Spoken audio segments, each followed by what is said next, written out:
One. Cool theory, wrong shit. Take one. You did great, B!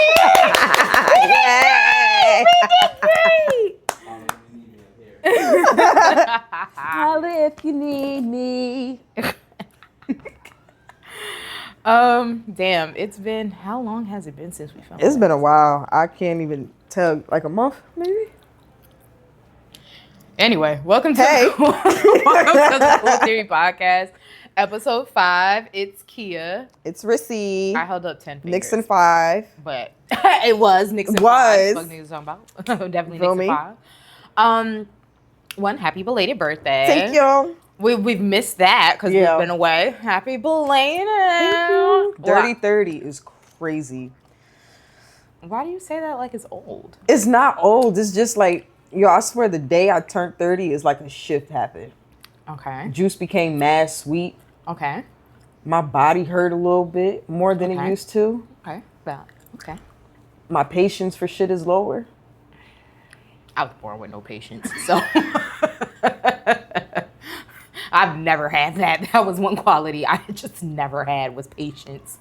But no, I'm actually very excited. Yeah. Everyone says like your 30s is your 20s just with more money and fun and responsibility. Yeah. So I'm very excited to see what this new decade brings. I know it's going to bring a lot of great things. I feel like everything that I was doing in my 20s has prepared me for what's going to happen in my 30s. So I'm actually very, very excited. I haven't even reached my prime yet. So No. yeah, I mean, I'm excited. Like, why would you want to reach your prime early? Yeah, that's crazy. That is crazy. That's kind of wild. Some of you have, but Yeah, like I already had my kid and shit. Like I'm outside now. I already have my kid. I'm outside. You feel me? But yeah. So we're back, guys. Your faves. This episode, this is when episodes are going to start being broken down into like little increments because it's just a lot of moving parts and a lot of shit that's going on. Yeah. So this episode, we are officially in the 2000s. We have made it. Ding, ding, ring the bell. It is a new year. New millennium. New millennium. Shout out to B2K, you guys. That was bad. That you are no longer the boys of the new millennium. I have taken your title. You are done. They're not You're done. You are the boys. Not even the boys' emotion. No, just the boys. The boys. That you are the boys. Because that was a mess. But yeah, we are in the 2000s where everything was just What do you call this? it felt like maximalism at its finest. Oh. Yeah, I think because we were entering a new millennium. Like a new decade is one thing. A new millennium is like, I don't even think we're not gonna see the next millennium. Like this is the millennium we're in. So it's like to see a new millennium is like, it's because everybody thought the world was gonna end and it's like, oh shit, we still here?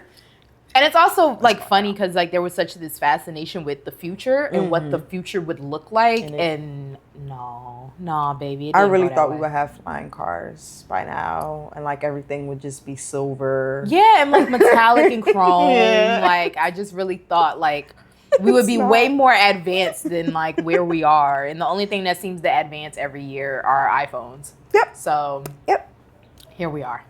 But the 2000s specifically when it comes to cinema, specifically black cinema, it's when it fully becomes commercialized, categorized. So categories mean a lot then. I think when we look back on the 70s, the 80s, and 90s, it was like, okay, is it a black film or is it just a film? Yeah. Whereas now it's like there's comedy, there's spoofs, there's musicals, there's biopics, there's dance flicks, there's drama, there's teen films, thrillers, there's more hood classics. Like, there was just a lot going on. This is the DVD era.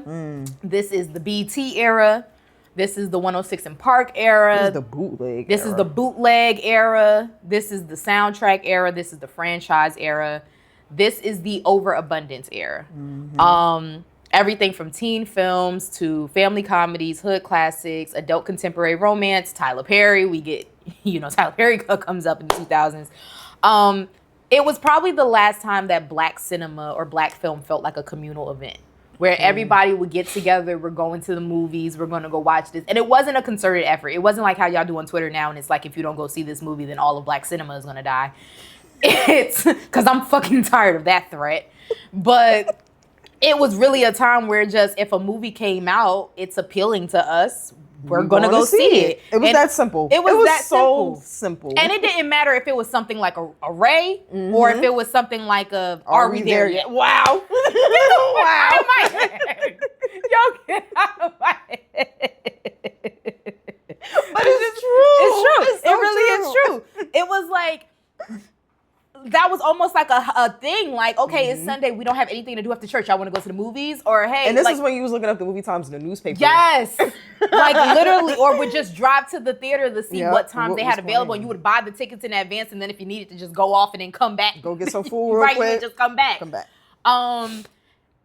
No, like, lean back in the seats, chairs. No, they deliver the food to you. It wasn't even assigned seating. You could just kind of walk in that bitch and just sit down. And you better make sure you get there early to get a good seat so that you won't be all the way in the front. Because yes, out. Pop your popcorn before you get there. You stop at the dollar store. You get some snacks. Wow, times were so different. They were. It sounds crazy, like when you really just talk about it out loud. When you say it out loud, it's like you gotta buy your tickets online and pick the seat that you like. What is this? Tickets back then were like $10. $10. Now it's $30 just to go see a movie because you have to see it in IMAX. Because when you see it in IMAX, you can really appreciate just how big it is on screen. And then not only do you have to see it in IMAX, then you need to make sure that it's either in 70 millimeter or 35 millimeter or 55 millimeter because you have to see the textures of the. It's just so. It's a lot. It's a science project to go see a film now. Wow. And it shouldn't be. But this was the last era where it felt like it wasn't. Right. These are the films that, for a lot of us really do shape our childhood. Shape our ideas of love, ambition, family, survival, comedy. I think a lot of what we see from this era of film, we still see in society. For sure. And so you might feel like, okay, this episode is very crowded. It's so crowded, we have to break it down into 2 parts. We have to. But that's the whole point. The 2000s was an overabundant, crowded mess. And if you don't believe me, go watch the Pretty Ricky and B2K versus. Because that's exactly what the 2000s A mess. But the real questions that we're trying to answer by the end of these 2 episodes is, when did representation become a formula? Because we get very formulaic by the end of the decade. For sure. And then who gets to decide what counts as good black cinema? I feel like this era was the era of trial and error. That's where I would push back. Okay. I think our trial and error was from the 70s, even before the 70s, really. I think our trial period was everything pre-90s. Okay. By the end of the 90s, you have like Denzel, Will Smith, people who are becoming like crossover mainstream talent. And then by the 2000s, I feel like because it was like a free, like everything goes, everybody was making money off any idea that they had. Okay. It was just like a complete like free for all. You can do whatever you want. Yeah. The problem with that is that creativity needs a check and balance system. Yes, and there was none. Everyone was just allowed to make whatever. It was just vibes. It was just vibes. Just vibes. You want to make a movie about a 20-year-old man who has like Arrested Development and like 2 kids and living with his mama and trying to fuck up his mama's boyfriend and like is just thinking with his dick. Sure. Knock yourself out. Even though you are the first black man to be nominated for Best Director, let's go make that. Rock out. You got it, big bro. Rock out with it. Like, who would think, there's a movie in a barbershop? Yeah. Like that, the concept itself, you can take a barbershop or even Tyler Perry and like, I mean, of course, we're going to get into all this, but like taking your own, and of course, that's so layered, his own experiences, putting it into these really like Chitlin Circuit like plays, and then turning that into a multi-billion really at this point empire for yourself. That's crazy. But it was only able to happen because the 2000s was a time of unchecked balance. Just completely unchecked. I see that. Everything went. Yeah. And now we're going to get into it. So, like we said, this episode is going to be broken down into 2 episodes because it's just way too much, and the 2000s were really a lot. So the first thing we're going to start off with is things that really, like, I don't want to say affected us, but, like, really our childhood shit. Like, legit, like, our childhood shit. Like, my mom wasn't watching these films unless she was watching them with me. So we have the teen and coming of age years of the 2000s in cinema. The first one that always comes to mind for me is going to be Drumline. That's like the first one. Drumline. We didn't even put out what year Drumline came out. Was that 02? Was that 02? 02? I think Drumline was either 02. 01 or 02. It was 02. Yeah, it was 02. Okay. But yeah, so we have Drumline, which comes out in 2002. It features Nick Cannon as the lead, which, like, Nick Cannon, and we were saying this when we were, like, having our pre-production meeting, of just, like, he really was, like, a part of that group of black male actors that you wonder if they would have took it a little bit more serious or really, like, applied themselves, just how much further he possibly could have went. Right. Because when you look back, he was in, like, so much from that time period. And then something that people often forget, before he did, like, full-length movies and feature movies, he had a TV show on Nickelodeon. Yeah. It was like a little skit show. Yeah. And I loved that show, and it wasn't on air for a long time. But that was the first time I heard of Nick Cannon. I didn't hear Nick Cannon from Drumline. I heard him from the Nickelodeon show, and it was like, he was outside. I think all of us knew about him from Nickelodeon. Like, that was really his domain. And so when he did start transitioning to, like, mainstream film, it was kind of cool because it was like we were watching someone grow with us. And of course, now I'm thinking like Michael B. Jordan, or I'm thinking like people like that, where it's like we actually watched you grow, and it's just like, okay, so what the fuck happened? But yeah, that's another topic for another day with Nick Cannon. But Drumline is really cool because, like I said, Nick Cannon as a lead. Having this idea of, like, we've seen HBCU culture be used already. We've seen it with A Different World. We've seen it with School Days. But this is a little bit different. Yeah. This is, like, you seeing, like that's HBCU culture that maybe, like, if the school itself was, like, putting together a show or a movie, they would want you to show. Whereas this was, like, oh, no, this is what really be going on, like, in the back. Like, like in the back. The back rooms of HBCU. The back rooms. Drumline was about the back rooms of HBCUs. It really was, though. Because why was that man pledging? And watching it, of course, as a kid, I didn't know what was going on, but I'm like, why is he scarfing down his food? Like, why is he rushing? Oh, that nigga had to go to set. Yeah. He had to leave because he was pledging. He was repping the game. Yeah, he had to go and do his business. But no, it really, that's probably the best way to put it. It really was like the back rooms of, like, HBCU culture. But mainly it focused really the whole thing on marching bands, which I think is such a, I don't want to say underrated because I don't think it's underrated, but, like, at that time, I think it probably was. Yeah. I think it was easier to use sororities or fraternities because it already has a dynamic with it. The fact that you have to go through a process and pledge, and these are your sisters and your brothers. I think there's, and it's more historic. Well, not more historical, but, it's just all of the history there. Whereas I think to actually take the marching band itself and say, like, no, the band is what makes all the things you love about the HBCU culture and experience from homecomings and things like that. It was very niche. Yeah, it's from the marching band. And unless you are a part of marching band culture, especially at a HBCU, you're not going to. I wanted to go to A&T because of Drumline. And my brother actually graduated from A&T, so that kind of even made it better. I'm like, I want to go, and I wanted to be a dancer. I wanted to be a majorette so bad, but, maybe in another life. Maybe. Yeah. But I think what I always loved about, like, Drumline personally was just that it felt like it made HBCU culture just feel so, like, cinematic. Yeah. And so, like School Days just always felt like my mama and thing. Like okay, like yeah, like for real, like we have good hair and bad. Okay, girl, all right, girl. All right. And then we talked about A Different World and how it just wasn't really our cup of tea. Whereas Drumline, it felt young, it felt fresh. It felt fresh. I think about that scene of, I can't remember her name, but the female character when they're all doing push-ups and they're looking at her. The scene I just had in my brain. And she starts doing it with the one arm, and they like, oh shit! I wanted to be like her so bad. I wanted to because it was just cool as shit to see a girl, and like, it's not that she not feminine. It's just I ain't finna play girly for you niggas. Like the fuck. Yeah. I was doing it early, but that scene when he was. No, for real, you gotta hit it from the side. You gotta feel it. You gotta boom.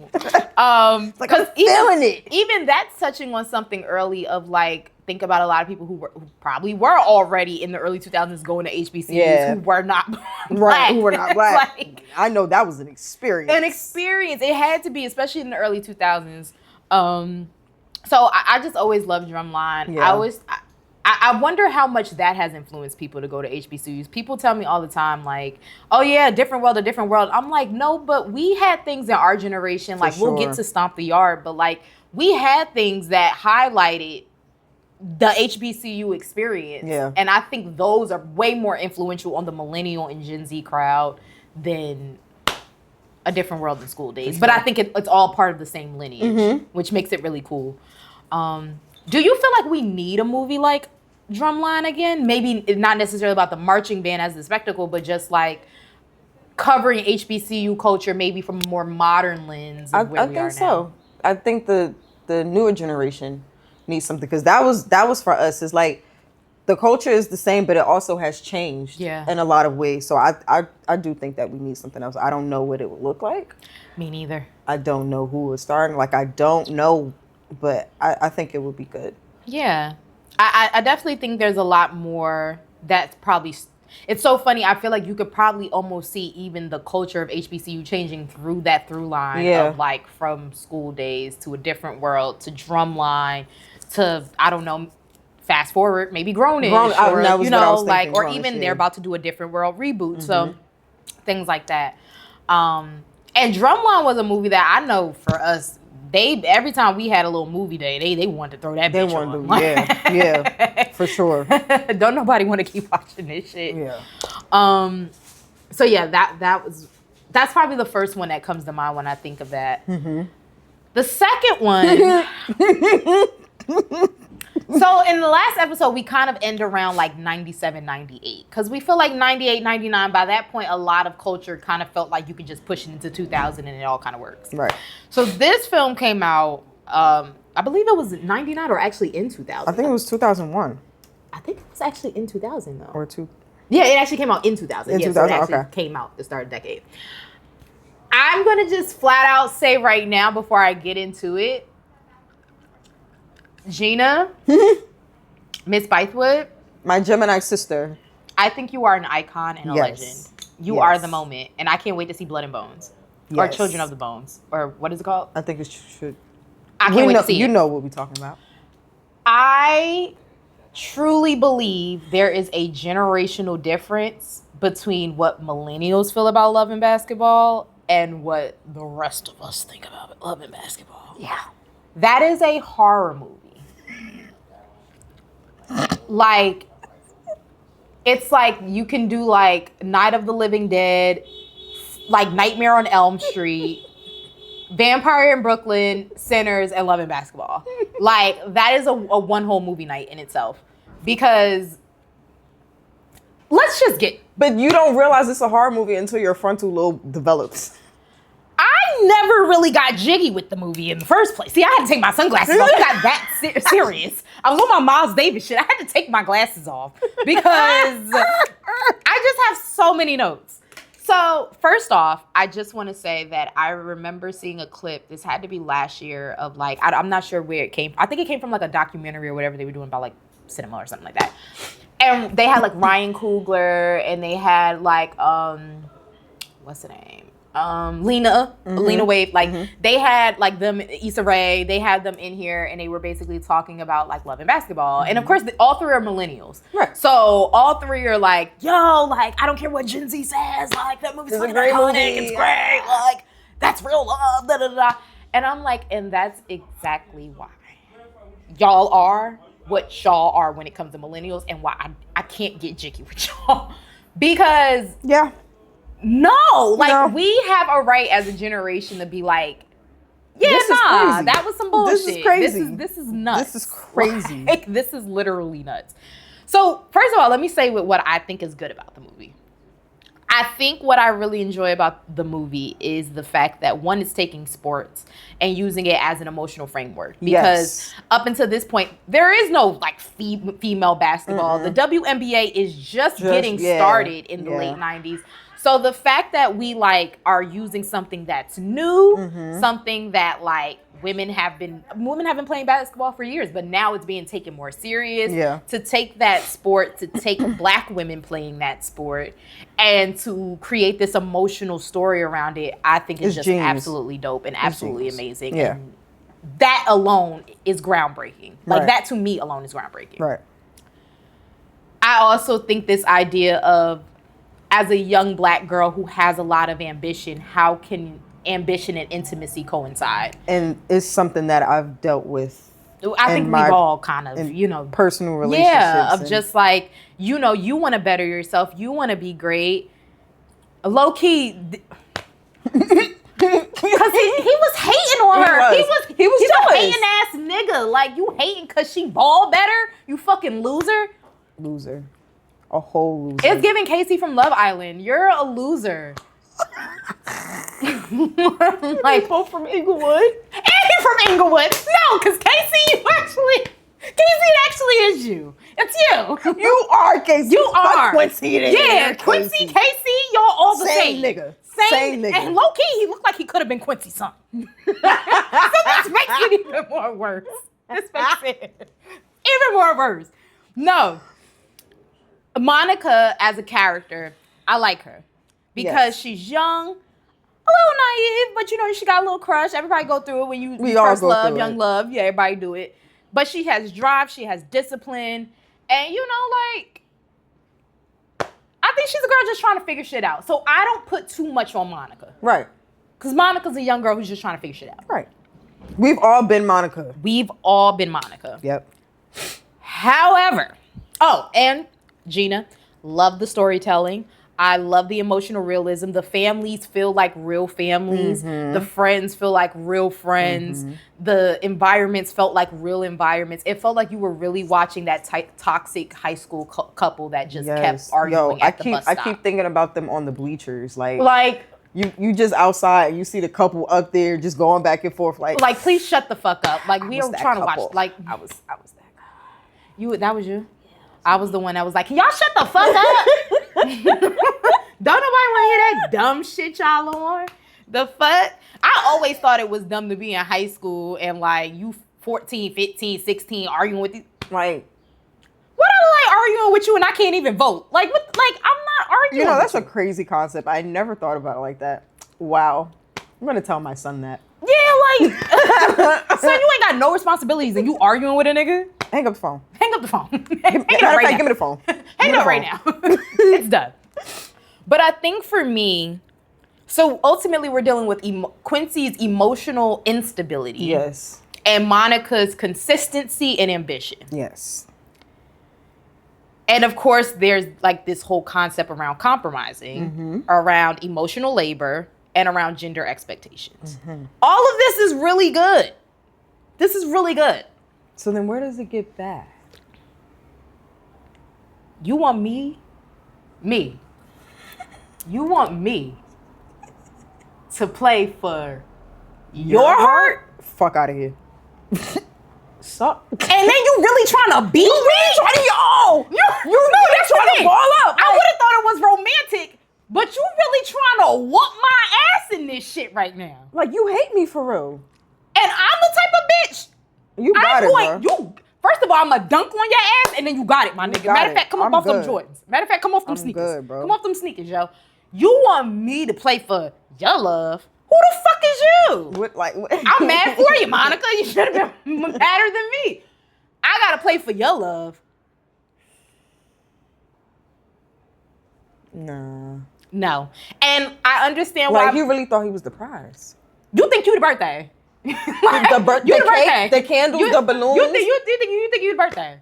No, Quincy, it was never given that. Always jealous. Always a hater. Like, I'm sorry you come from a fucked up home. I'm sorry your father been cheating on your mother this entire time, but that ain't got shit to do with me. You should go to therapy. Go to therapy. Go see somebody. Go talk to the lady. Go talk to that lady. Because that ain't got nothing to do with me. Yeah, no. That's where you kind of lose me. And to me, I feel like the ending, it really just depends on what generation you're from. Because I think for a lot of millennials, there is this nostalgia attached to it. And for a lot of them, they probably mimicked that behavior from that movie. Of course. But like, I had saw a clip, I think it was of Caitlin Clark. I think it was her. I forgot. No, it wasn't her. It was, oh my God, I can't remember her name, but she's in the WNBA, real big player right now. And she was talking about Love and Basketball. She was like, I hate that movie. She was like, and I'm a whole basketball player. This is literally what I do. Angel?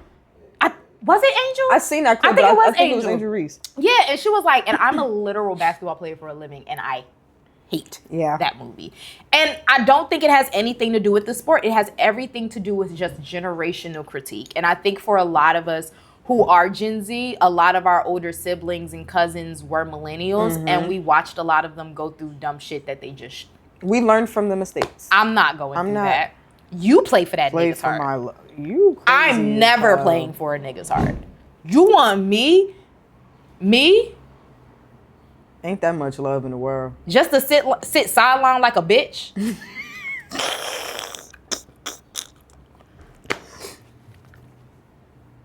And then he started fucking with Tyra Banks' character. Like, he's just doing mad. He's been playing her since high school. Doing mad walking He's been playing her since high school, and then Did she have kids with this nigga? Nah. You ripped your vagina open for a nigga who wanted you to play ball. Literally ripped your vagina open. Like, she looked at it and did not know what to do. Nah. And he just sitting there, that smug ass look on his face. Get the fuck out. There's always some 17-year-old. Look, it's some teen girl out there who thinks that there's some 17-year-old nigga that's like knocking her walls down. Can you wait? Baby. You ain't seen nothing. That nigga don't know what the fuck he doing. He don't know what's going on. He don't know what's going on. What he doing. He don't know nothing. I'm telling you now. You tell him to point out the parts of your pussy and he wouldn't even know. He don't know. He don't know. He don't know what the labia is. He don't know. He don't know. Don't do it. Whatever you do, don't be Monica. Please. Please. It's not aspirational for me. But Gina, I love you. It's not about you. It's not about you. At all. It's not. But fuck Quincy. And fuck Casey. Fuck Casey. Fuck you and your daddy, Casey. How about that? How about that? Yo, and Casey played basketball. See, he's a basketball player. I'm on your ass, nigga. He's a basketball player. Casey is the real Quincy. Wow. Even look at they dynamic on the show. Anaya's like, I picked you every time, nigga. Every time I picked you. He like, yo, wasn't nobody standing behind my door on the first day. Like, grow up. Like, you wanted to humble her. You wanted, no, this isn't even about love. I ain't even gonna do this. Because I'm not even, I'm TT. No, bitch, but I don't give a fuck. Casey is doing the Quincy right now. And I'm sorry, but it needs to be addressed. Don't be sorry. It needed to be addressed. And it was just the perfect comparison when I actually started thinking about it. Like, nigga. and TT is Gabrielle Union's character. Ooh. I kind of like TT. Oh no, we have to talk after this. I kind of like TT. I ain't gonna I'm TT. No, She shouldn't have said that. She shouldn't have said that. Girl, sit down. Sit down. She shouldn't have said that. She shouldn't have said that. But I think she was just trying to defend her boyfriend. A nigga she knew for 3 days. They knew them niggas for 3 days. They knew it for 3 weeks. 3 days. And they was locked the fuck in. We can go back to First episode of all, 3. That girl had a parasocial relationship with Casey because in her head, they was already together. She watched that nigga on TV for the past 3 weeks. Was like, oh, this is what that nigga like. Bet I'm giving that up on the first night. They all got weird relationships. They do. They all do. They do. And I like that whole, in 3 days, bitch, y'all was locked in 3 days with these niggas. The Love and Basketball, the Love Island pipeline is crazy. That is a crazy ass concept. Like, how, son? How? Like, and the comparisons was adding up because honestly, I wasn't even thinking that he played basketball, and I forgot that he is from England. Yeah, I totally forgot. Yeah, no, Casey on his Quincy shit, and that's why, ladies and gentlemen, Love and Basketball did harm to the black community. It's a horror film. They said fuck Sincere, fuck Casey, fuck Black Love. Nah, yo. Not fuck Black Love. No, sometimes it's fuck back. I ain't gonna hold you. Sometimes it's fuck Black Love. Because I definitely want Carl to come back for a night. Get her little Chinaman. Corey. He was gonna play the fuck out of her. He's gonna, bro. This ain't even about that right now. I'm getting mad. I'm getting mad. Speaking of which, doing a little doot. So after we hated Love and Basketball, there was one teen flick that I feel like is very underrated. To me, I feel like it's underrated. It's not talked about enough. Roll Bounce. Yeah. Roll Bounce is a good one. It's I like the way Malcolm, and actually it's funny because Malcolm Lee was the director. He was actually talking about this movie recently. And he was saying how like, he felt like a lot of his later movies after The Best Man really didn't get the like reception that he felt like they deserved. And I agree 100% with Roll Bounce. The way regular cinephiles and, you know, the white film critics of the world or film cinephile, whatever, of the world will talk about American Graffiti or they'll talk about Fast Times at Ridgemont High. That's the way I feel about Roll Bounce. Okay. Like, to use a very nostalgic time as a coming of age story, and even for me as someone who born in the 90s, like to understand even still certain things about the 70s, like, yeah, they're calling you a yuck mouth, but then maybe we call you something different, you know, just certain little things. It was like, yo, this reminds me of my friends.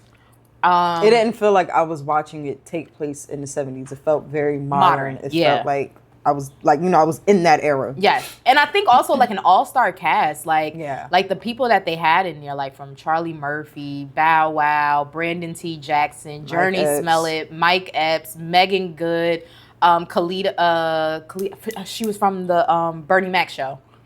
I can't remember her last name. I know her first name is Khalida, but like just the cast that they like had in there was just like top tier of who was like really in Black Hollywood at the time doing things. Also skate culture, you know, like we're from Newark, New Jersey, so skate culture means a lot to us here. And I think skate culture is something that's very regional. Like I don't know if you're gonna go in the middle of Kansas and find some niggas that's skating. You might, but you like, you know, it ain't gonna be. Yeah, I don't know if they really roller skating like that. You know what I'm saying? But I think like even highlighting skating culture at that time was like really, really cool to see. I just love everything about it because it's like Black adolescence, and it's like, yeah, you know, he lost his mom. There's of course the whole battle of him having, you know, they competing. They lost the skating rink in their neighborhood. They got to go to a new neighborhood, and Sweetness is around. Sweetness. My favorite part is when she's like rubbing him down, and then she stays in one area. He's like, bitch, get the fuck out. Bitch, move. Size 13, B-Nard. Let me get size 13, B-Nard. Nick Cannon was in that. Right. Nick Cannon was in that. See what Acting a fool. Acting a fool. Yeah, I'm trying to think. There's so many different like moments when Brandon was skating and he was what was her name? Tootsie. Hey, Tootsie. Hey, Tootsie. And they went. Yep. And they was all embarrassed. What else? There was some other good parts. The garage scene always stays. When he was fucking that car up? Yeah. Yeah. Me and Mom. Bow Wow acted. Bow Wow. Yeah. Bow Wow. Yeah. But Bow Wow had a good, like, he's another one. He was having a pretty good acting career post, like, Roll Bounce. Like, I mean, of course, you have, like Mike, which is on this list as well. But, like, Bow Wow had a really good acting career. I remember when he was on Entourage and he had his first sex scene and everybody was like, it was such a big deal. And then I watched Not it. Mr. 106 in Park. It was such a big deal that Bow Wow had a God. sex scene in Entourage. And I'm like, okay. And then you watch it and it wasn't It wasn't even crazy. that big of a deal. Like, it wasn't power. But hello. But that's how much he meant to us culturally, where even if like we maybe knew in our hearts that he probably wasn't a virgin, it was like, we're watching you do like, this is crazy. I knew Bow Wow was on some shit with his acting career when he was in Fast and Furious. Oh, he bodied that. When he was in Tokyo Drift, I said, He bodied that. okay. That's what I'm saying. Like, he's always been a really good actor, and he's someone that I've always wanted to see do more. I think he was on NCS. Wasn't he on NCI? NCI, yeah, NCI, yeah. So he's always someone that I just wanted to see act more. I don't know. Maybe I might have a role for you in the future, Bao.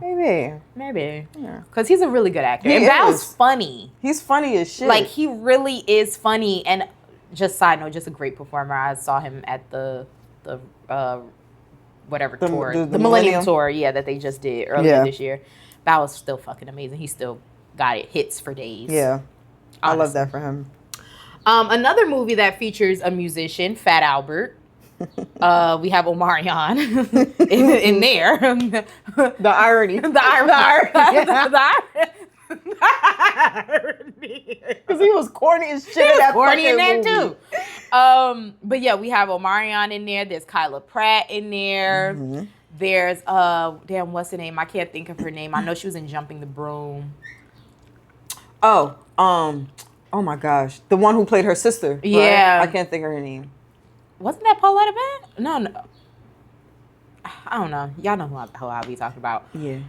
She real pretty. Yeah, very, very, very pretty. Who else was in that? What's the name? Who ended up being in Dreamgirls? He was in that. Oh, the one that played Cece. Yes. Yeah. That was the first time I saw him on screen. That was the first time I seen him. Yep. He was in there. I wasn't the concept of the movie. Now, this is one of the ones I didn't rewatch. But wasn't the concept of the movie like she was the granddaughter of a guy and he passed away, and technically Bill Cosby was the grandfather's friend and he created Fat Albert. Yes. And in like tribute to, no, it was like he created. No, I thought she was the granddaughter of Bill Cosby, of the person that created. No, because Bill Cosby. Because remember, Bill Cosby appears at the end. Right. Because he created Fat Albert. Right. Because remember, the whole thing was like Fat Albert was kind of fading. Yeah. And I think I remember she had to go to the grave. She went to her grandfather's grave at the end. Because remember, the whole point was that she had lost her grandfather. She was crying and the tear hit the remote and then it came out. Yeah. So I think that's what happened. Yeah, it was something with her grandfather, and then like. And she was being bullied. Yeah, she didn't have any friends. She was running track. And yeah. It was just, on paper, it makes no fucking sense. At all. And it probably shouldn't have worked because I didn't know what the fuck a Fat Albert was when the movie came out.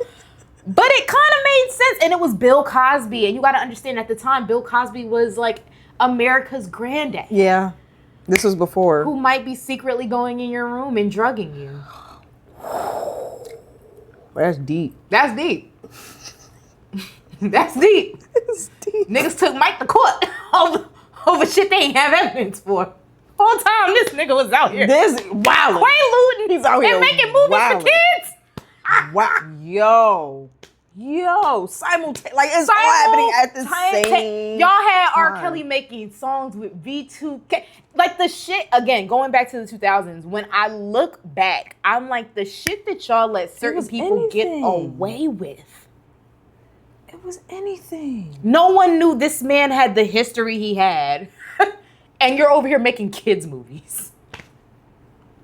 That's deep. Bad business. That's deep. Bad business. That's deep. But I think like that brings up also a good point too with like Fat Albert, because it's like, was that a necessary movie that we needed? We didn't know who the fuck a Fat Albert was. Like I wasn't even really fucking with Bill Cosby like that, so I didn't know. It was something to do because it wasn't I won't say it wasn't shit else to do. Everybody was doing everything at that point. It was just like, yeah, let's make Fat Albert. I think this might be also when the Black community starts revisiting franchises. Yeah. Or the idea of we can revisit IP and do things with it. Because even think about it, the Shaft remake came out in the early 2000s. And then you get Fat Albert. Like there's a couple little like things that are just like, oh, so even at that time we were already thinking, let's revisit what already was and kind of make it more newer for a new generation. I just think as we probably get along in the episodes, I'll question how good that is. Because at some point you have to then create something original to balance out us revisiting the past. Right. And if the quality isn't equaling out across the board, then there's like an issue here. Right. The next film, now this one to me is just classic. Absolutely. Iconic. Absolutely. Hands down. Give my motherfucking chain back. Snatch my chain back. Give me back my chain. It meant something to me. Why you say it? It meant something to me. She was mad as hell. That forced ass accent, but it was great. It was great. ATL. It's like Lotto. Yeah, it was like Lotto. Yeah. Oh my God, Nunu was Lotto. Lotto is Nunu. Yeah. Yeah, 1000%. Wow. Wow. Yeah, Lotto is 100% Nunu. I think what I loved about ATL is that at that time when it came out, Atlanta, I think always been like the hot spot. But by this point in like 2006, 2005, 2007, it's becoming like a major cultural staple for at least in the Black community. Once again, using the skating rink as community, but this time in a modern era. So we saw it in the 70s, and then we saw it in the more current times. Yeah. T.I. going from rapper to actor, which was pretty like early on still in his career. He dropped King the year that this movie came out, which, if you ask me, is the album that took him from being a trap rapper to being like, fast forward 2 years later, you're on the song with Jay-Z and Kanye and Lil Wayne. Yeah. It was the catalyst. Literally, sure. it was. It had hits. Why You Wanna, What You Know. Like, that was really his global, well, not global, but that was really like his domination, era for sure. I think for me, what makes ATL so dope is that up until this point, I don't think we've ever really saw the South, let alone Atlanta, in this kind of context. Yeah, in this context, yeah. I think so often when we had seen it, it was in music videos, it was a certain type of aesthetic, a certain type of vibe. But to really see that culture all in one space, like from Waffle House to Cascade to, Monica's playing the waitress in Waffle House. Like, there was just so much cultural, influence and leverage. And it really felt like this is happening somewhere in Atlanta. This story is genuinely happening. Evan Ross is in the movie. Big Boy is in the movie. Another one where the cast in these movies were insane. Jason Weaver, yeah, like the people at Lauren London, Tay Hecker, like the twins. Tasha, no, not Tasha. Yeah, her name is Tasha. Or is it her name? Yeah, her name is Tasha. I'm trying to think of her last name. I can't think of her last name. But yeah, like her playing the twins' mom. Which is so on. Like, they couldn't have picked anybody better. They couldn't pick a better person. They couldn't have picked. That was perfect casting. Literally. Even who played Lauren's dad. Like, and I think he just recently got a star on the Hollywood Walk of Fame too. But like, that's one movie that, no bullshit, I would take a sequel from. Oh, yeah. Like, I would 1,000 take an ATL sequel. Yeah. Like, even if it's not with the original cast and maybe their parents now, so it's their generation of kids, because Atlanta is a completely different world. Whoa. Atlanta is a completely different beast than what it was in 2006. Like, whoa. Like a complete, it is night and day. That shit makes no sense, it is a completely different world. And I would love to see that be documented. Yeah. Like, in that way of like, no, this is what, and they're all old enough to play parents now. So I think it just would be really cool to see that. I'm not gonna hold you. I did used to a lot of people tell me I was from Atlanta when this movie came out. Okay. I did. it was easy to play off because I really do have family from down there. So it was like, I'm really from Atlanta. Where you from? I'm from Smyrna. Like, we was down there. We used to live down there. And then, thank God this was happening pre-internet. Because then when they was like, you're not from Atlanta. Not to me. But when they was doing that's not Atlanta. They was like, Smyrna's not Atlanta. I said, oh. I said, oh, shit. I didn't know. You was sick. It was right down the street, though. No, but it's not Atlanta. I was like, go. Oh. Thank God they didn't ask me about wars or what wars. Nigga, the third. I don't know. I'm from the city. I don't know. I don't know. Peachtree. I don't know. I don't know. Yeah, like catch me on Peachtree. I don't know. I don't know. I'm scared. I don't know.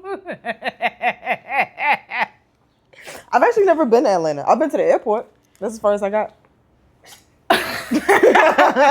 I've never been to Atlanta. Atlanta's cool. I think for me it's a little bit different because my family, like I said, they've been there for over 30 years. Yeah. So to me, it's basically like going down to Jersey 2.0 to go be with them.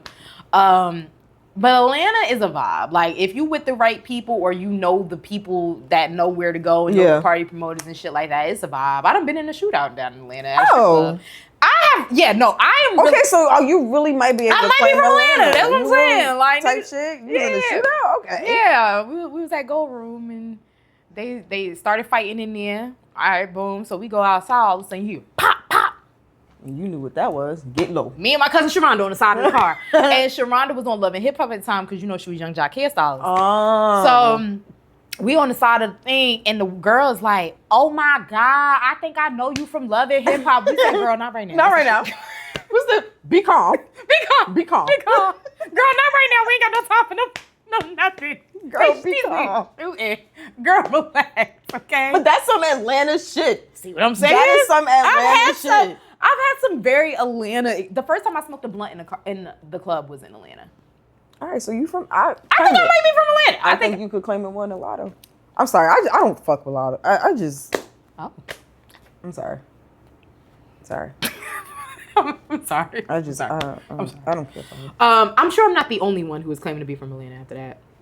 And then the last two teen movies that we have are two that are not my favorite. Coach Carter and Love Don't Cost a Thing. I included them because I know if we would have talked about the teen section and not talked about like you can't not right, but like yes, I'm home. Yes, oh for they were so mad at him because he just want them to wear a suit and get good grades. At least a C. Like nigga, I'm at least asking for a C. Like I ain't even asking you for no crazy shit. I just like I think that's the part in the writing of those like. The teacher that changes the community type films that really annoy me is just like, why do you make it seem like these families are just so pissed off by the fact that you want better for them? Yeah. Do you think they don't want better for their own kids? Like, yeah. It's a very North Star way of thinking.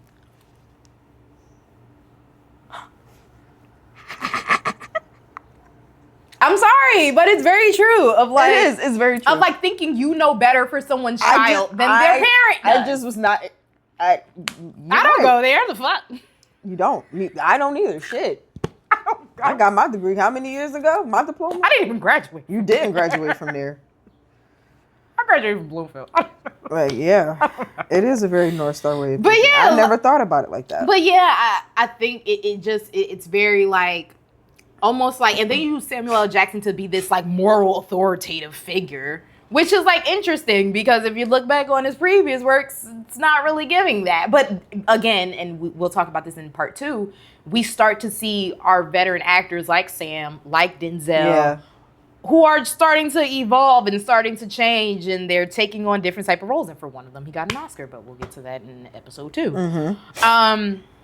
But I think for me, what the question that came from mind to Coach Carter was like, why did at that time, Black mainstream films always make it seem, especially with Black youth, that like success had to be earned through this discipline and obedience. And granted, I agreed to the discipline part, but like almost like, I don't know, like respectability, politics, leaning, you know, of just like you need to be this certain kind of way to make it in this kind of way. Like we're saving the men of the youth, and it's just like no, baby, that ain't gonna happen. But they had Ashanti in there. She was playing a teen mom. Yeah. Yeah. They had old boy in there. Ooh, the Hispanic guy. He's in all the movies. I can't think it. I really am not thinking of your names right now. I'm on my period. That's my excuse. I have no brain cells at this time. Yep. True. But yeah, Coach Carter was cool. And then Love Don't Cost a Thing. I don't even remember the movie outside of the... that is all. That's literally all I remember. It was a remake. Right. From a movie in the 80s. Mm-hmm. Called Can't Buy Me Love. Mm-hmm. Basically, Nick Cannon again. He plays a nerd. And damn, what was the premise of the movie? He plays a nerd. And Christina Milian was he paid her the popular cheerleader, right? Yeah, he paid her to like be his girlfriend for like a week or something. Right, but it went longer than it needed to. Yeah. And Steve Harvey was his dad, right? Yes. Okay. And then they fell in love with each other for real. Yeah. Because she felt like she created a monster. Yeah. So she wanted to fall in love with the monster. Yeah. Really weird. And they were dating in real life at the time. They were. Yeah. They were. We can confirm. It was a teen comedy. It was mad random. Why do you think we flipping through these movies like this? Yeah, like a lot of these movies had no depth to them. Like the really the most important part was the beach scene when they dancing. Like to this day, you know, people still do that in the club. Yeah, they do. I'm people. No, I've literally seen people be in the spot and just break out and just start doing it. It legit is a whole moment. Yeah, I mean, the thing about the teen movies from this time, or the coming of age movies from this time, is I think they were great for the time. I love revisiting them and watching them, and it reminds me of my childhood. But also, like, it's what they were great for. My childhood. That's it. Yeah. That's it. And that's where they should stay. Like, I'm probably going to show these to Dex. Like, Definitely. like, look, I used to watch this and be like, Mom, what the fuck is this? Yeah. Yeah. Yeah, no, I agree. It's kind of like my mom, like, she grew up watching, like, What's Happening or things like that. And, like, now as a grown-ass woman, like, she's not going to sit there and watch. She's not watching it. But, you know, it still has that cultural significance. For sure. And I think we need more teen movies. Mm-hmm. I think there's a lot of things you can talk about, you know, with the teen generation and a lot going on. Like, I remember in our era, like, granted this wasn't a black teen film, but, like, Project X was a big thing when we were in high school. And, like, everybody recreated and I had a Project X party. Like everybody was trying to do it. So I think you do need films that also document the times for that generation. And it doesn't have to take place in that time. As we saw with Roll Bounce, it took place in the 70s, but it still feels like it's ours. And I think that's the same for the Gen Alpha generation and the younger Gen Z They don't have generation. anything that's theirs. It's like they're kind of trying to emulate what we have going on, and it's like, no, you can't. I would love to see somebody make a Project X for them, or somebody. That'd be really dope. You know, like, just something for that generation. Like, because we had a lot. We were fed. Overly fed. We were fed. There were movies that we didn't even include on this list. We only really pulled the ones that were like the big ones. But like, there's a lot of teen movies and teen shows that we didn't get into, that we didn't cover. And it's just like, why isn't there that? Even like, I was thinking when I was talking about B2K and everything, like earlier this week, it's just like, what happened to Word Up Magazine, and like, just, you know, all these things that it just felt like there was a teen infrastructure with that there no longer is. So that's sad. It is sad. Number 2. So after we got through the teen movies, we have biopics. Right. The biopic is interesting in the 2000s because it's used as a product. It's not really, hey, I want to tell you my organic true life story and I really want you niggas to get to know me. It's like, hey, this is like Oscar bait. Yeah. Now, for those who don't know what Oscar bait is just a term that is like, this film was created to purposely be nominated or win Oscars. Yeah. And in the 2000s, no matter if it was a black biopic or not, biopics were the thing that if you wanted to get an Oscar, specifically an acting Oscar, you wanted to be in a biopic, because that was kind of your way in. It's like Hollywood loved a good biopic in the 2000s, and it was black, white, Hispanic. They don't give a fuck. Everybody got a biopic. Everybody. But of course, when we think biopic in the 2000s, our brains are instantly going to Ray. Yes. of course, there's Jamie Foxx's transformation into the role. He literally would like film with his eyes glued shut, taking piano lessons, like meeting Ray, talking to Ray. His whole transformation into like becoming Ray Charles is like, if you're an actor, I would encourage you to study it because I think it's great.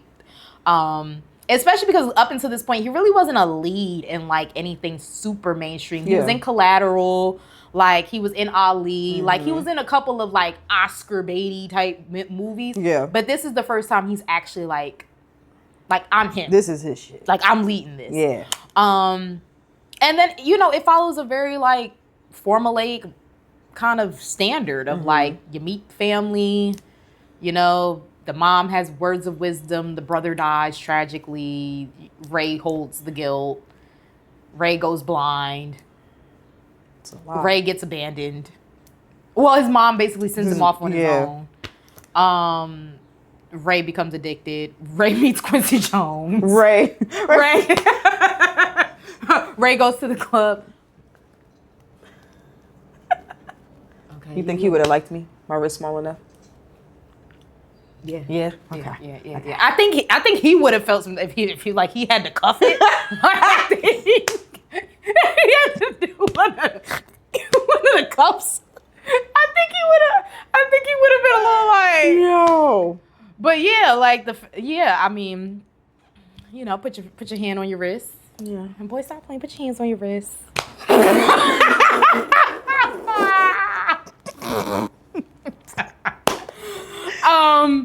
But yeah, and then he got married, had kids, cheated, went to rehab. Cheated some more. Got out of rehab, got a day named after him in Georgia. And that was it. And then the real Ray Charles died like a month or two before the movie came out. Crazy. But of course, this is the film that won Jamie Foxx his Oscar for Best Actor in a Leading Role. Ray really is for a lot of people who are like they would like to see a modern black music biopic type of vibe. A lot of them use Ray as like the standard for that. For sure. And it's actually funny because technically the next movie, which Jamie is also in, is not a biopic, but so many of you seem to think it is. Based. There's an argument about whether or not it's loosely based. No, it 100% is. That's why Motown sued them. Right. But that's why Motown sued them. But that's something I would honestly like to have a separate conversation about. For sure. But of course, we're talking about Dreamgirls. And the real point with Dreamgirls is, unfortunately, they took this Motown mythology without really even having clearance to do that. And they put it inside of a story that it was never meant to be inside of. The original Dreamgirls musical was never about the Supremes. It was always about girl groups from that time period. But of course, you have white men, white studio heads at this time, and all they see is, people are easily going to know what Dreamgirls is and understand what it is if we just make it seem like this is the Supremes. Right, of course. And then it didn't help. They went and got Jennifer Hudson, who was fresh off American Idol. Fresh. Next day. Literally, had just signed the contract. Yeah. She was, fresh. Then they go and get Beyonce, which is if you couldn't make it any more fucking obvious that you were trying to, do this, you went and got Beyonce. It's like one of those things where you had to be there. You literally had to be there to understand. We all knew in real time what the fuck was going on. You had to be there. You literally had to be there. You had to. I was there on Christmas Day when it came out in the theater. Me too. With my grandmama and my auntie and my mommy. We all went to the movies. I was there on Christmas Day. Right at Cityplex. Right there. I'm right here, y'all. No, it was North Screens then. It wasn't even Cityplex. That was the North Screens. That was North Screens. But I guess for me, when it comes to Dreamgirls, it's just when it does come to Black music history, and we've seen this recently with Michael. Yep. Why does it always have to be this mythological? Yeah, mythological. Lore, this revisionist history. Heavy on the revisionist history. Why does it always have to be that? There can't be, and then it's if you are honest, sometimes you're a little too honest. Damn, we didn't need all of that. So it's just there can never just be a proper line of spectacle and then also honesty. And I feel like Dreamgirls is a big part of that. Do you think it has something to do with the audiences and the demographic? 1000%. Yeah. Because, like I said, they knew at that time what the hell they had going on. First of all, they wanted Usher to play CC, which we talked about. And he would have been coming off basically 2 years after Confessions, which was still selling at the time. Yeah. So then you would have put him in Dreamgirls. He only said no because of the tour, right? He said no because of the tour. Dumbest mistake he ever made. But they had Usher. They wanted him to play CC. They had Eddie fucking Murphy playing like this Marvin Gaye, James Brown. They have Anika Nani Rose, who at this time is like a Broadway kind of like darling. You have Jamie Foxx, who's just coming off of Ray and his Oscar win from a biopic. Again, Jennifer Hudson, who had just finished American Idol, and then you put Beyonce. Who just released B? Or did B-Day come out before or after? B-Day came out that same year because she was recording. Yeah. Remember, she recorded it in a month. And did the no. It had marketing written all over it, and we fell for it, and it was so good. It was so fucking good. I still watch it. It's a comfort movie. Definitely a comfort. I know all the songs. Same. Like I know all the words. Yeah. I know everything. I love Dreamgirls. Some other biopics that came out in this time period that might have been underrated, overrated, some type of rated. Ali with Will Smith. Underrated film. I can't remember if he was Oscar nominated for this film or not. I think he was. I think he was too. If he wasn't, you should have. Yeah. But this was a really good one. And I think out of all the biopics that we talked about, I think that's probably the best one. To me, in my opinion. Notorious, the worst one. Biggie did not need a biopic. And I don't know who told Puff that he needed one, but he didn't. Moving on. And you know the lead actor is like in Tubi. Yeah, he's a Tubi icon. Like they're gonna give him a star on the Atlanta Walk of Fame. He really he pioneered this shit for these niggas. Literally. Like he the OG. When they see him, they got respect for him. They do. Yeah, Gravy. Yeah, Jamal. Yeah. Jamal. Yeah. No, he won them on. And then we have Cadillac Records, again with Beyonce. See, we were recycling a lot of the same people. Yep. If you can't realize by now. Yep. And they filmed that here in Newark. Right over there. Actually on Halsey. Halsey. Funny enough, kind of in this exact area like where we're filming. They filmed it right across. No, it was on this block and across the street that they filmed. They filmed the scene where at the end he's driving and he has the heart attack. They filmed that here. Adrian Brody, yeah. I was trying to think of his name in the movie. Mr. Chess's first name. Yeah. But they filmed that scene here in Newark. They filmed a scene with Beyonce here in Newark as well. That was the first time I met her from down the street, and I waved because our school was down the street, and it was like, a lot of people would film stuff here in Newark, and like we wouldn't get too close, but close enough. Close enough. And actually, shout out to them because our high school was doing West Side Story that year, and they donated parts of the Cadillac Records set to our school, North Star. So like, I always just thought that was cool, that was super dope. Because you didn't have to do that, but it was a school in the area. So yeah, I always love Cadillac Records just because I feel like I love Cadillac Records. And it's a great movie. I think Beyonce, that's the role she should have been Oscar nominated for. Now, I don't think she would have won, but that's the one she should have been nominated for. When you have Etta James mad at you? Well, Etta James was probably mad at anyway. Yeah, now that I think about it. But Beyonce, that scene of her performing that whole year. That whole year. She did the original method dressing before Zendaya. Before Zendaya and La Roche, it was Beyonce. She walked around everywhere with that fucking wig. She's performed at last at the inauguration. That ain't even your fucking song. Here you go again, Beyonce. What's going on? Here you go again, bro.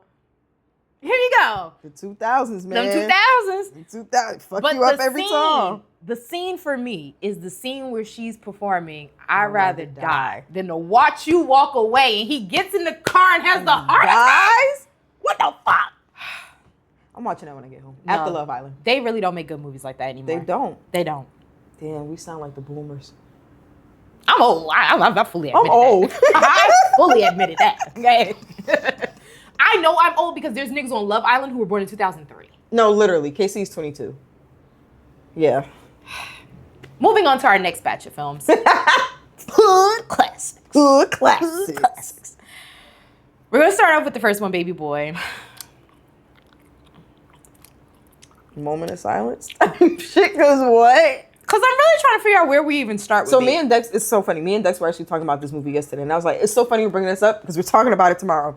He said we have to give Jody some grace because he was 20 years old. I said, see, you finna Didn't make Jody me... have like 2 kids by the time he was 20? And that's what I said. And Jody, like his oldest, he was like 5. Do the math. Like, what's going on here?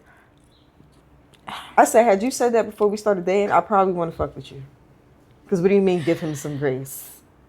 What do you mean? I think that anytime you start a movie off, the moment I would have saw the script, right? And it would have described that. Are you talking about the opening? And it is describing that we are seeing a grown man in a womb. With the umbilical? With the umbilical cord. And then he screams as he's getting born. That's the moment I would have told John Singleton. Go back to the drawing board. Just go back to the drawing board. What is this? Give me another storyboard right now. I don't know what that is. Matter of fact, just cancel the movie. No one needed Baby Boy except for BET. And this shit is in the Criterion Channel. How did this get in the Criterion Channel? I do not know. How the fuck Baby Boy? Yo. Y'all put Baby Boy in the Criterion Channel, but y'all couldn't put Shadas in the Criterion Channel? Shadas is a real classic. You couldn't put Belly? Belly is an actual classic. Niggas literally walk in clubs a certain type of way because of Belly. Bro. We literally walk in the club. Bro. We walk in the club. I need the belly entrance. I need the belly entrance. Set the lights. I need to walk in. Every time a dark-skinned girl got a blue light on her, she's automatically Keisha. Dark skin, no belly, I'm Keisha. And that's me. Put a blue light on me right now. I'm Keisha. The fuck you talking about? I just kind of feel like Baby Boy is one of those movies where it's no way in the world. It's just... I thought I was dead. And then Snoop Dogg? Baby Boy is... I have something to say. Say it. The best thing John Singleton has ever made in his entire life has been Snowfall and Boys in the Hood. Yes. I agree. We give John Singleton a lot. May he rest in peace.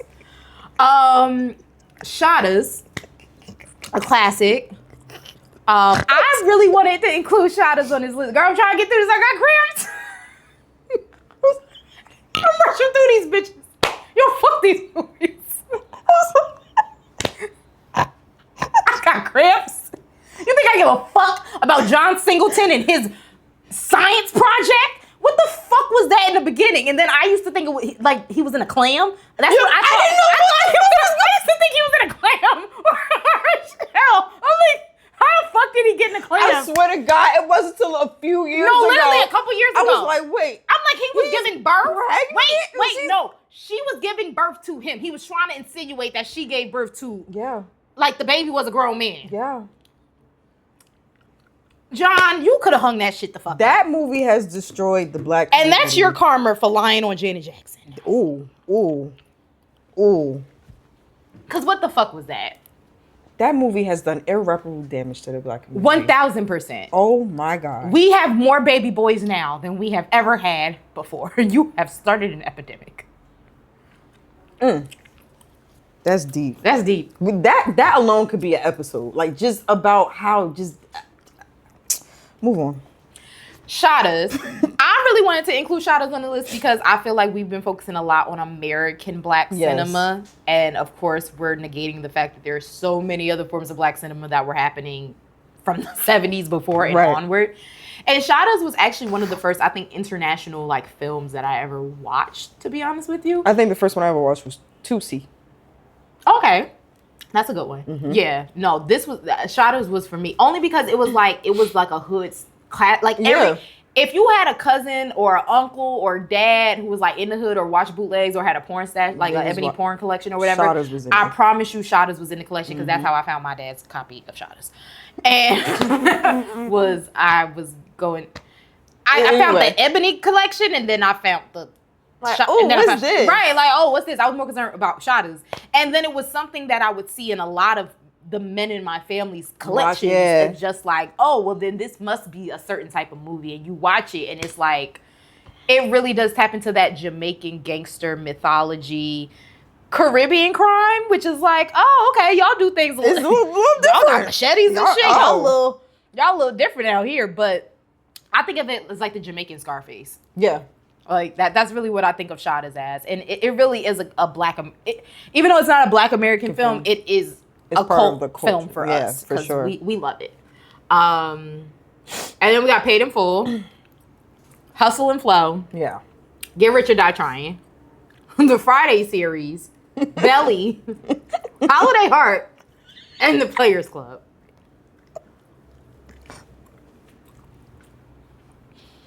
I actually think we're going to end off here.